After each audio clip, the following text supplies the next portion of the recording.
hold on, wait. Ooh, girl, I'm crooked. Hold on. There we go. Okay. Hello, my internet friends. I was literally sitting like at my desk just now and I'm like, oh, I gotta go talk to my internet friends. And that's you guys. You're my internet friends. Lately, I've been reminiscing on my life. Coffee. We need coffee.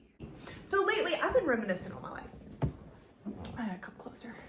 This feels important. I've been thinking about how I came to be a loving member of the self-love club, the body acceptance band, if you will. So anyway, how did I get here? I was thinking back to 2018. Actually, it was technically 2017, but it was published in 2018 when I was in the Sports Illustrated swimsuit. And what a lot of people don't know about me is I had 2 days to prepare for that shoot. So I was literally told, hey, do you want to go to Aruba and do a swimsuit? And I was like, when? And they're like, in 2 days. And I was in Europe. So anyway, long story short, I ended up going, obviously. But number 2, up until this point, I only wore shorts with my swimsuits. I was self-conscious of the way my butt looked in a swimsuit because of my prosthetic. I was self-conscious about my stretch marks. I thought my butt was way too freaking big and I did not like it. I had stretch marks all over my butt. I was like, girl. I don't know about all that. But I did it, right? Because obviously. So I remember like getting ready to do it and I'm like, oh my gosh, like I don't know if I'm the girl for this. And I was raised very Catholic. So I remember also thinking like, oh my gosh, my parents, they're gonna have an aneurysm. And I thought back and I was like, no, we're gonna do this because do I ever see people with disabilities being sexy in the media? No, I do not. And I am a person who likes to like see change. The things that I want to see in the world, like I want to see them. So I'm going to change it. I'm going to figure it out. I have an opportunity to change it and I'm going to do it. So that was that. But the important key of this story was that I was a very self-conscious, body-conscious individual prior to this moment. And I want to talk about my journey from there, where I literally just dove headfirst into this world of showing my body off, into being like, oh my God, wait, no, I actually like love my body. I accept my body. I am here and I don't need to prove anything and I don't need to change anything. Like I love my body in a swimsuit. I love my body not in a swimsuit. I love my body in a dress, in pants, and shorts. All of these things, which I could not have said in 2017, 2018, even after I shot. So the number one thing I think that changed for me in this journey, that like kickstarted this journey of self-love and acceptance, was to do something that I had previously thought was super uncomfortable, which was wearing a swimsuit. So that is something I want you guys to think about if you're in this journey of like self-consciousness, you know, maybe you don't accept your body, maybe you don't love your body. One thing that I think personally that you could do that's really going to kickstart this journey for you is do something that you've been avoiding when it comes to your body. So that is, I think, what really started my journey. And then I move into like, okay, well, how did I get here now where I'm wearing like crop tops, no bra, and shorts in my prosthetic body?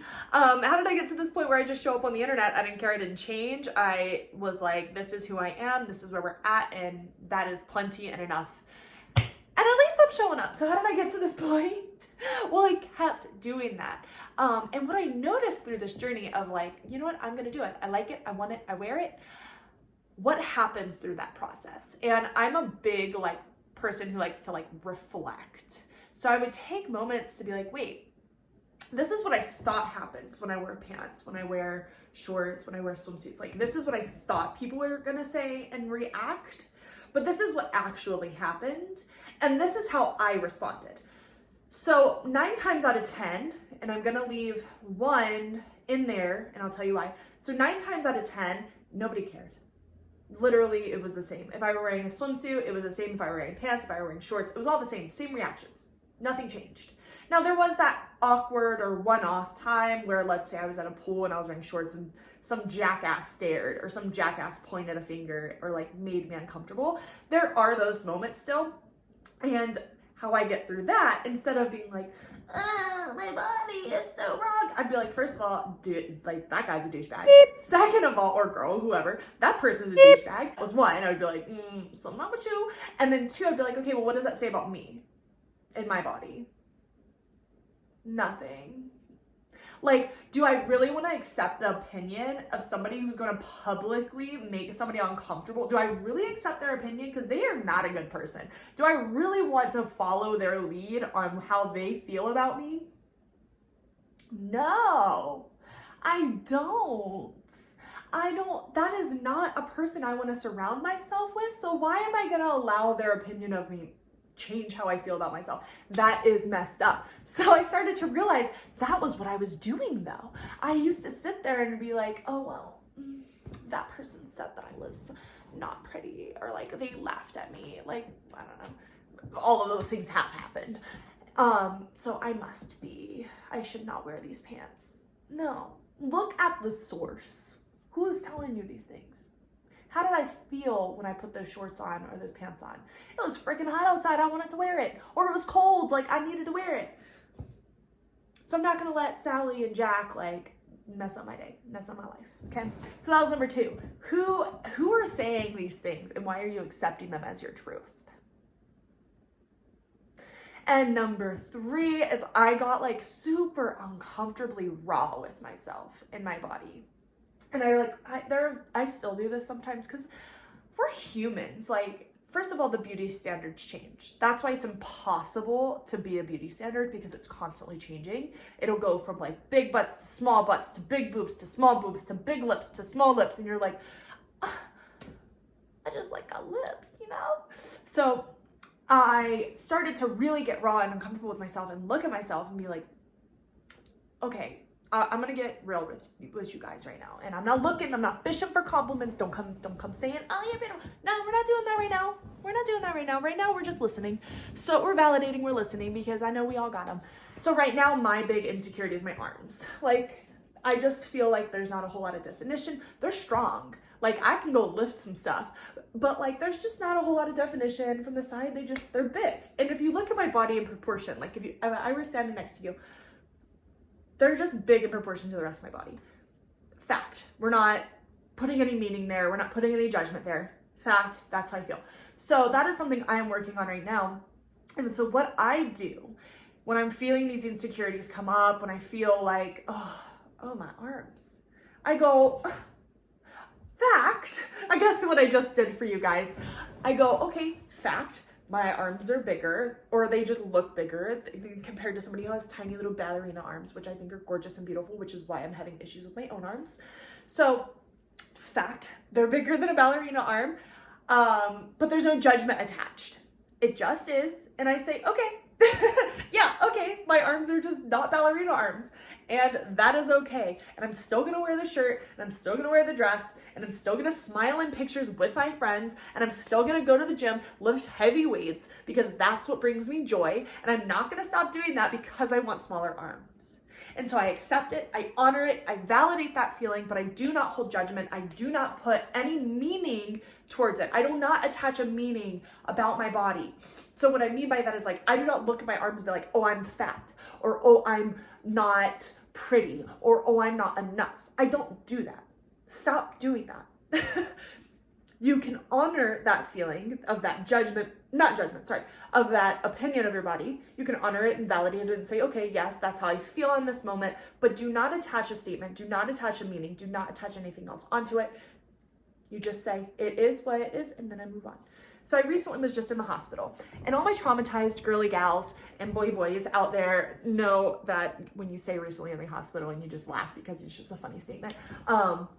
Welcome to club. I was telling my friend the story the other day, and I was like, so I was just like in the hospital the other day, and she was like, what the fuck? And I was like, dude, I know.